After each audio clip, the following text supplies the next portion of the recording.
Hey, church family. I want to share my excitement with you about an event that we have coming up here at the end of July. On July 31st, we're having what we're just calling One Cicero.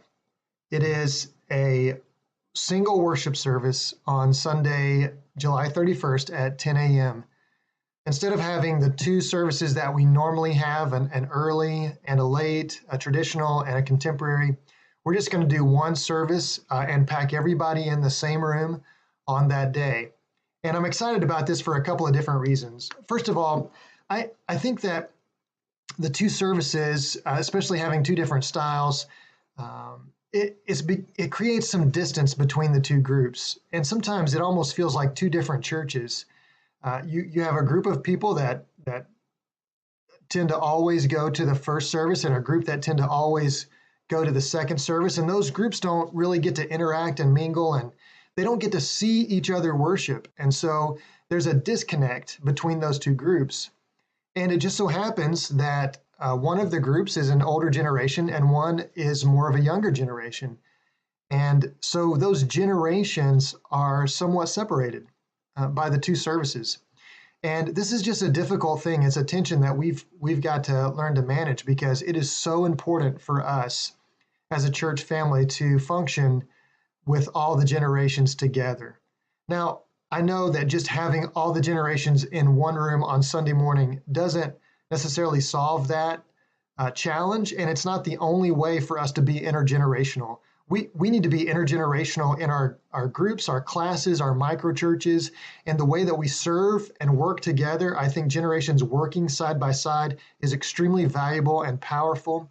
So we're going to do all of those things. We're going to make strides to be more intentionally intergenerational in the way that we do things with our church. But this service, this one Cicero service on Sunday, July 31st, is just a step in that direction to remind us that, yes, we do have two different services, and that both are valuable, and the people in both are part of the same church and the same church family.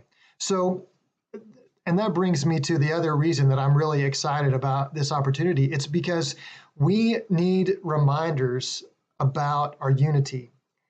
I believe that we are unified. I believe that when it comes to the things that matter most, the gospel, we believe that Jesus Christ died for our sins and he rose from the dead. We believe that all people are sinners and lost without Christ, and he is our only hope. He is the way, the truth, and the life. And that those who put their faith in him will not perish, but have eternal life, as the scripture says. On those essentials, on those main things, we agree, we have unity. We agree about the value of the church gathering together. We agree about the need for the church to be generous. We agree about the need for the church to reach the lost. We agree about the need for the church to take care of each other and to meet the needs of the people within the church family. Those are all essential core pieces to who we are as followers of Jesus. And on those matters, we are unified. We stand together. And I think it's easy for us to be tempted to believe that there is division among us because we disagree about some of the non-essential things. We may disagree about what style of music we like, or we may disagree about the look and feel of a room, or the look and feel of our promotional material, or a variety of things that we might disagree about. But on the things that matter most, we are united. And I think this one service will remind us of that. When we gather together and we all pack into the same room together, we're reminded that we're still bonded by the blood of Christ, that what makes us a family is that we're all adopted as sons and daughters by God the Father through Jesus Christ.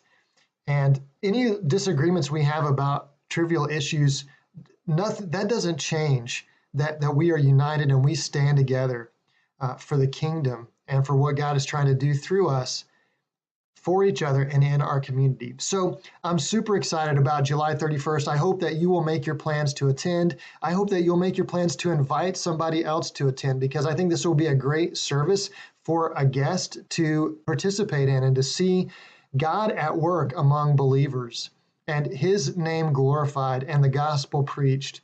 And so come on out on July 31st, invite somebody, a friend, a neighbor, a relative, a coworker to come with you and join us as we worship God together as one body, one united family, which we always are. We always have been united. But being all in the same room together will just remind us of how deep that unity really goes. So make your plans now to attend. And remember that it's at a different time for everybody. It's at 10 a.m. On July 31st. We hope to see you there. God bless.